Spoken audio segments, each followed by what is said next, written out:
2025년 겨울을 앞둔 지금 전국 곳곳의 병원 대기실은 이미 붐비고 있습니다. 올해 독감이 심상치 않다. 10년 만에 최악의 유행이 온다. 의료진들이 입을 모아 경고하는 그 한마디. 독감 대유행 올해는 단순한 감기가 아닙니다. 안녕하세요, 지식의 흐름입니다. 오늘 영상에서는 2025년 독감이 왜 이렇게 빨리 그리고 강하게 찾아왔는지, 그 배경과 원인, 실제 병원 상황, 그리고 우리가 지켜야 할 현실적인 예방법까지 깊이 있게 다뤄보겠습니다. 첫 번째, 독감과 감기는 뭐가 다를까? 많은 사람들이 감기랑 뭐가 다른가요? 라고 묻습니다.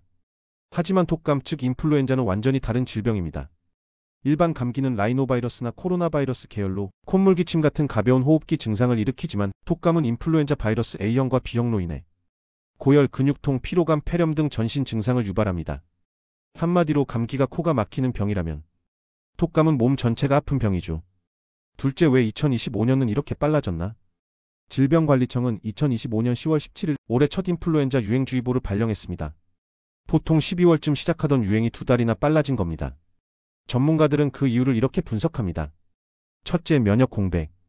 지난 몇 년간 마스크 착용과 거리 두기로 자연 면역을 얻을 기회가 줄었습니다.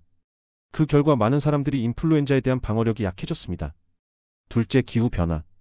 2025년 가을은 예년보다 온도차가 심하고 습도가 낮은 날이 많았습니다. 바이러스가 퍼지기 좋은 환경이죠. 셋째, 해외여행 증가. 코로나 이후 급격히 늘어난 해외 왕래는 국내로 여러 바이러스 변종을 유입시키는 통로가 되었습니다. 세 번째, 실제 병원은 지금 어떤 상황일까? 서울의 한 소아과 인터뷰를 보면 평소엔 오전 진료에 20명 정도가 몰렸지만 최근에는 60명 이상이 몰려 대기 시간이 1시간을 넘긴다고 합니다. 실제 인터뷰에 따르면 열나고 근육통 호소하는 아이들이 하루 수십 명씩 찾아온다. 확진율이 예년보다 3에서 4배 높다. 이건 단순한 겨울 감기철이 아닙니다. 의료 현장은 이미 독감 환자로 포화 상태입니다. 네 번째, 어떤 증상이 나타나나? 독감의 주요 증상은 다음과 같습니다. 갑작스러운 고열 38도 이상, 심한 몸살, 근육통, 마른 기침, 인후통, 피로감, 두통, 식욕저하, 일부는 구토나 복통 동반. 특히 A형 독감은 급격하게 증상이 시작되고 B형 독감은 회복이 더딘 특징이 있습니다. 어떤 경우든 감기인 줄 알고 이틀만 버티자 했다가는 폐렴이나 중이염으로 악화되는 사례가 많습니다.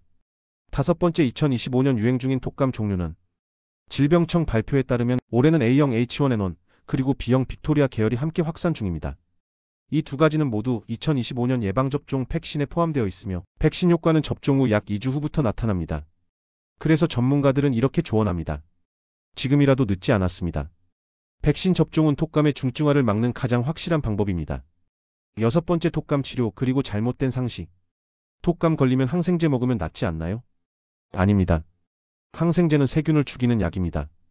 독감은 바이러스 감염이기 때문에 항생제는 효과가 없습니다. 대신 의사가 처방하는 타미플루, 초플루자 같은 항바이러스제가 48시간 이내에 복용하면 증상 악화를 막아줍니다. 그리고 중요한 건 약을 먹는다고 바로 낫는 게 아니라 충분한 수면과 수분 섭취가 함께 이루어져야 한다는 겁니다. 일곱 번째, 백신 올해는 꼭 맞아야 하는 이유. 올해 독감의 특징은 변이 바이러스가 동시 유행한다는 겁니다. 즉 여러 계통이 섞여 돌고 있기 때문에 예방접종의 중요성이 더 커졌습니다. 현재 국내에서 접종 가능한 백신은 사가 백신으로 A형 2종, B형 2종을 포함하고 있습니다. 접종 권장 대상은 다음과 같습니다. 6개월 이상 모든 연령, 65세 이상 고령자, 임산부, 만성질환자, 천식, 당뇨, 심혈관 질환 등, 의료인 및 대중교통 종사자. 무료 접종은 13세 이하 어린이, 임산부, 65세 이상에게 지원됩니다. 여덟 번째, 독감 예방 수칙 생활 속 실천법. 백신만큼 중요한 게 바로 생활습관입니다. 다음 7가지를 기억하세요. 1. 외출 후 손은 꼭 흐르는 물에 비누로 30초 이상 씻기. 2. 기침할 때는 손이 아닌 옷으로 입과 코를 가리기. 3. 밀폐된 실내에서는 마스크를 꼭 착용하시고. 4. 주기적으로 2시간에 한 번 10분 정도 환기를 합니다. 다섯 번째, 잠을 충분히 자주는 게 면역력 유지의 기본입니다. 6. 수분 섭취는 점막을 보호해 독감 예방에 도움이 됩니다. 7. 귀가 후 바로 샤워를 통해 바이러스를 제거합니다. 이 간단한 습관이 감염 위험을 절반 이하로 낮춰줍니다. 아홉 번째, 병원 가야 할 타이밍. 열이 나는데 이게 독감인지 감기인지 모르겠어요. 이럴 땐 병원 방문이 답입니다. 특히 아래 증상이 있다면 즉시 진료를 권합니다. 38도 이상 열이 3일 이상 지속되거나 기침이 심하고 숨이 차다는 생각이 들 때, 아이가 구토나 경련을 보일 때, 노약자나 임산부가 고열이 날 때, 기존 지병이 악화되는 느낌이 들 때, 빨리 진단받고 항바이러스제를 복용해야 합병증을 예방할 수 있습니다. 또 이번 독감은 세계적으로도 대유행을 경고했습니다. 일본은 이미 전국적 유행을 선언했고 미국 질병통제센터 CDC는 올해 겨울 평년 대비 2배 이상 유행 가능성을 경고했습니다. 우리나라도 마찬가지로 학원, 학교, 요양시설 등에서 집단 감염 위험이 커지고 있습니다. 11번째 면역력 관리의 핵심은 음식과 습관입니다. 예방의 또 다른 축은 면역력 유지입니다. 비타민C가 풍부한 귤, 오렌지, 키위, 단백질이 많은 달걀, 장 건강을 위한 김치, 요구르트, 충분한 수면과 스트레스 관리. 특히 스트레스는 면역세포의 기능을 약화시키므로 피로가 쌓이지 않게 조절하는 것이 중요합니다. 12번째 전문가가 말하는 지금 가장 필요한 조치. 올해는 이미 독감 바이러스가 학교와 직장을 중심으로 확산 중입니다. 백신 접종, 개인 위생, 마스크 착용 이 세 가지를 반드시 지켜주세요. 한 가지 기억하세요. 독감은 치료보다 예방이 훨씬 쉽고 훨씬 저렴합니다. 13번째 만약 걸렸다면? 이미 독감에 걸렸다면 무엇보다 중요한 건 충분한 휴식입니다. 최소 5일간 외출을 자제하고 수분을 충분히 섭취하고 카페인과 알코올은 피하는 것이 좋습니다. 손 씻기를 철저히 해서 가족에게 전파되는 것을 방지하는 것이 좋습니다. 가장 흔한 실수는 좀 나아진 것 같아서 출근하거나 등교하는 것. 이때가 오히려 가장 전염성이 강한 시기입니다.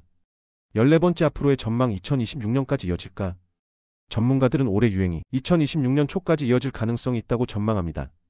특히 겨울방학 이후 다시 재유행할 수 있어 지속적인 감시와 백신 접종률 유지가 중요하다고 합니다. 독감은 우리 곁에 작은 바이러스지만 그 영향은 결코 작지 않습니다. 올해처럼 일찍 찾아온 유행은 우리 모두에게 경고를 보내는 신호일지도 모릅니다. 손 씻기, 백신, 그리고 배려. 이 세 가지만 지켜도 우리는 충분히 이겨낼 수 있습니다. 2025년 독감 함께 막아냅시다. 지금까지 독감에 대해 알아본 지식의 흐름이었습니다.